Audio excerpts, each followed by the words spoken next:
বহরমপুর থেকে প্রায় 25 কিলোমিটার দূরের এমন এক রেস্তোরাঁর খোঁজ তোমাদেরকে আজকে নিয়ে এসেছি, যা সত্যি মনোমুগ্ধকর প্রাকৃতিক পরিবেশের স্বাদ দেবে। আমি যখন গেছিলাম তখন এই রেস্টুরেন্টটি সম্পূর্ণভাবে সাজানো হয়নি, বলতে পারো 60% মতন কমপ্লিট হয়েছে, কিন্তু তাতেই এত সুন্দর লাগছে। আর এই সুন্দরতাকে বাড়াচ্ছে তার আশেপাশের সবুজ পরিবেশ, যেটা বলতে পারো খুবই নিরিবিলি এবং মনকে ভালো করার জন্য যথেষ্ট। তোমাদেরকে রেস্টুরেন্টটির পুরো যে অ্যাম্বিয়েন্স সেটা কিন্তু আমি ঘুরে দেখালাম। এবার ঠিকানাতে আসি, অ্যাড্রেসটা না জানলে কি করে হবে। গজনীপুর মোড়ের আগে হরিহরপাড়া যেতে, মানে বহরমপুর থেকে হরিহরপাড়া আমতলা লাইনে যেতে এই রেস্টুরেন্টটি পড়বে। গুগল ম্যাপ লোকেশন আমি আমার ভিডিওর ডেসক্রিপশনে দিয়ে রাখবো, যাতে তোমাদের বুঝতে আরও সুবিধা হয়। এই হচ্ছে এখানকার মেনু কার্ড। এখনো পর্যন্ত সব আইটেম স্টার্ট হয়নি, যেহেতু রেস্টুরেন্টটি এখনো সাজানোর কাজ প্রচুর রয়েছে, তো সেই কারণে ধীরে ধীরে সব আইটেম আর কি স্টার্ট করবে। এখনো পর্যন্ত সব পাওয়া যাচ্ছে না।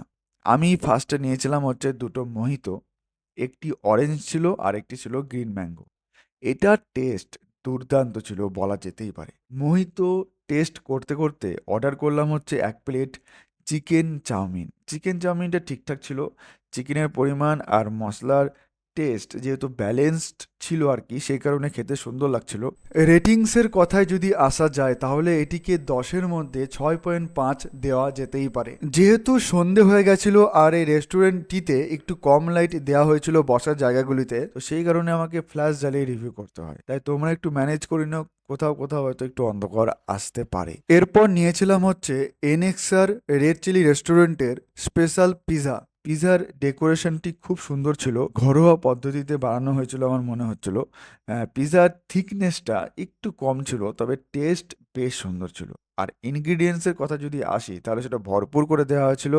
টেস্টের দিক থেকে 10-এর মধ্যে 7 এটাকে দেওয়া যেতেই পারে। ওভারঅল যদি আমি বলি তাহলে আমার পার্সোনালি যেটা মনে হয় সেটা খাবারের থেকে একটা ওয়েল টাইম স্পেন্ড করার জন্য এই রেস্টুরেন্টটি বেশি পারফেকশন নিয়ে আসবে। তার মানে এই নয় যে খাবার আমি এখানকার খারাপ বলছি, তবে যেটা ভালো সব থেকে সেটা হচ্ছে টাইম স্পেন্ড করার মতো জায়গা। আর আশেপাশের পরিবেশ তো তোমাদেরকে সত্যি মনোমুগ্ধকর করবে, যেটা আমি প্রথমে বলেছিলাম। আর বহরমপুর থেকে অফবিট জায়গায় এত ভালো ডেকোরেশনের একটি রেস্টুরেন্ট সত্যি দরকার ছিল, আর সেটার জন্যই হয়তো আমাদেরকে মনে হয় একবার অন্তত এখানে ভিজিট করা দরকার।